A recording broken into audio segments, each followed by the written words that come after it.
अस्सलाम वालेकुम। आज का टॉपिक है आर्टिकल 158 क्यूएसओ,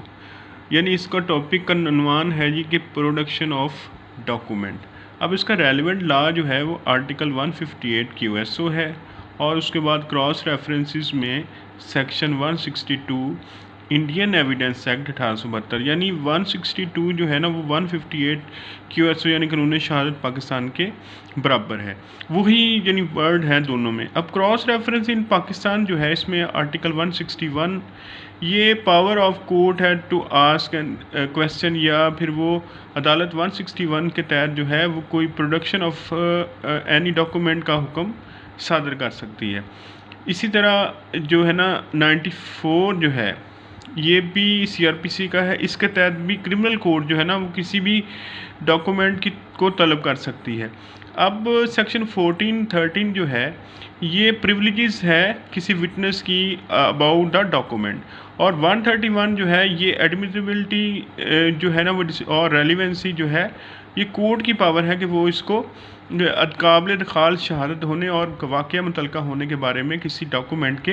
डिसाइड कर सकती है आर्टिकल 131 के। और अब इसका क्रॉस रेफरेंस अगर सीपीसी में देखें तो ऑर्डर 13 रूल 10 सीपीसी है कि अदालत इस ऑर्डर के तहत कोई भी किसी भी सूट का, किसी भी सिविल प्रोसीडिंग का जो जुडिशल रिकॉर्ड है वो तलब कर सकती है, किसी की एप्लीकेशन पर वो तलब कर सकती है, कोई भी पार्टी, बोथ पार्टीज इसमें लिखा हुआ है। देखिए कि अंडर आर्टिकल जो है 158 जो है a witness summon to produce document shall if it is in his possession और power bring it to court. और इसमें यह है कि वो कहता है कि कोई ऐसा विटनेस जिसकी पावर यानी जिसकी पावर और या जिसके कब्ज़ा में कोई डॉक्यूमेंट ऐसी है कि जिसको कोर्ट जो है ना वो तलब करे, तो वो पाबंद है कि उसको कोर्ट में लेकर आए। लेकिन अगर इसमें देखा जाए कि अगर कोई ऑब्जेक्शन लगाए, कोई विटनेस ये कहे कि जनाब ये जो डॉक्यूमेंट्स हैं ना ये प्रिविलेज जो आर्टिकल 13 और 14 में आता है, तो इसका डिसाइड जो है वो कोर्ट करेगी। इसी तरह एडमिसिबिलिटी या जो है उस पर एतराज़ किया है तो जो कोर्ट है वो ऑर्डर 131 और इस ऑर्डर 158 के तहत, यानी इन दोनों ऑर्डर्स के तहत जो है वो ऑब्जेक्शन की वैलिडिटी का फैसला अदालत करेगी। याद रखें विटनेस अदालत में पेश ना होने की प्रिविलेज और आर्टिकल 1413 के तहत जो है वो तलब कर सकता है। तो अब इसमें ये देखें, देखिए कि अदालत जो है वो किसी भी जो मैंने ऊपर भी जैसे आपको बताया कि किसी भी डॉक्यूमेंट या शहादत के काबिल दखाल होने का फ़ैसला आर्टिकल 131 के तहत कर सकता है। और इस यानी कोई अगर डॉक्यूमेंट है जिस पर दूसरी पार्टी जो है वो एतराज़ करे तो ऑर्डर इसमें 131 और 158 के तहत जो है वो कोर्ट के पास पावर है। देखिए कोर्ट जब कोई भी केस को डिसाइड करती है उसको मुख्तलिफ पावर्स हासिल होती हैं, जैसे कि देखें कि 3 तरह के एतराज़ात जो हैं वो उसके सामने आते हैं। सबसे पहले है कि गवाह को कब जवाब देने पर मजबूर किया जा सकता है। आर्टिकल 15 और 142 जो है ये दोनों को मिलाकर पढ़ें तो अदालत फ़ैसला करेगी कि कब किसी शख्स को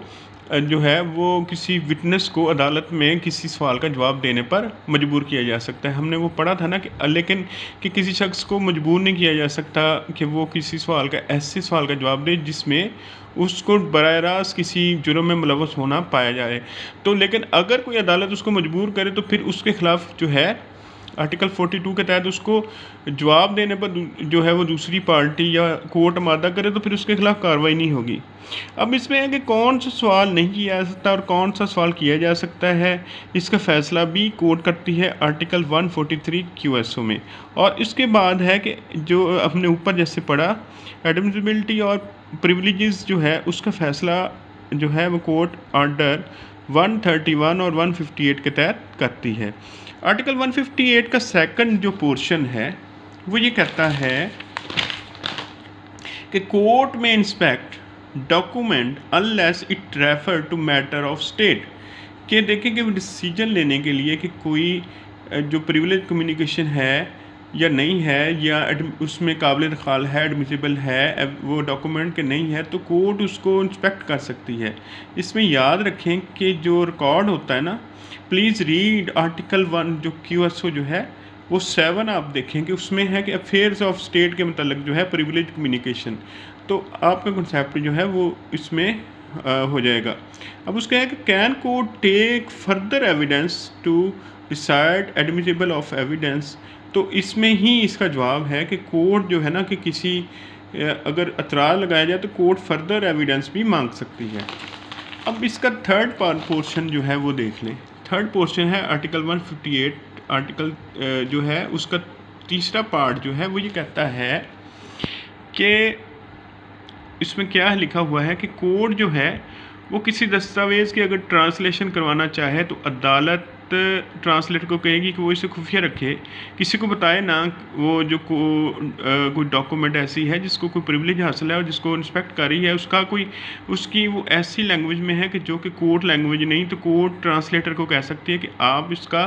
ट्रांसलेशन करें और उस ट्रांसलेशन को खुफिया रखें, हत्ता कि वो शहादत अगर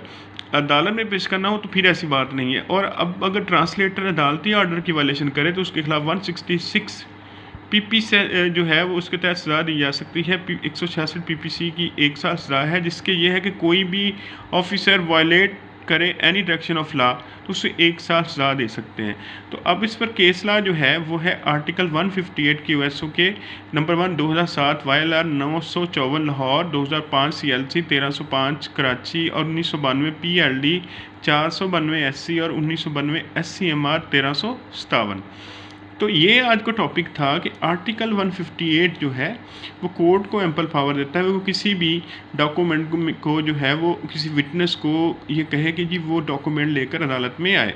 और अगर वो जो विटनेस है वो प्रिविलेज मांगे कि जनाब मेरे जो ये डॉक्यूमेंट है इसमें मुझे प्रिविलेज हासिल है आर्टिकल 1314 के तहत QSO के तहत, तो अदालत क्या करेगी, अदालत उसको इंस्पेक्ट करेगी और डिसाइड करेगी आर्टिकल 158 और उसके बाद उससे रेड विद आर्टिकल 131। और इसी तरह ये है कि अगर कोई शख्स जो है वो कहेगी जी, कोई पार्टी कहेगी जी कि ये जो आपने दस्तावेज़ मंगवाई है ये तो एडमिसिबल नहीं है, काबिल दखाल नहीं है, तो अदालत उसका भी डिसाइड करेगी आर्टिकल 158 जो है उसके तहत। और उसके बाद ये है कि इसमें हमने मज़ीद जो पढ़ा है कि वो ये है कि अदालत जो है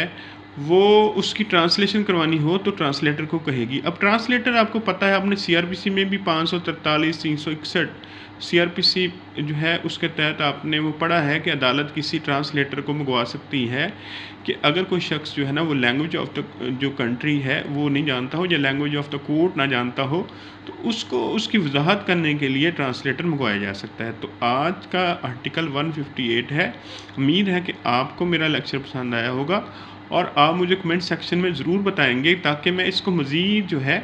वो इम्प्रूव कर सकूं, और कुछ सजेशन जो है वो भी दें। मेरा चैनल सब्सक्राइब करें, इसको ज़्यादा से ज़्यादा शेयर करें और मुझे इनकरेज करें। Thank you so much.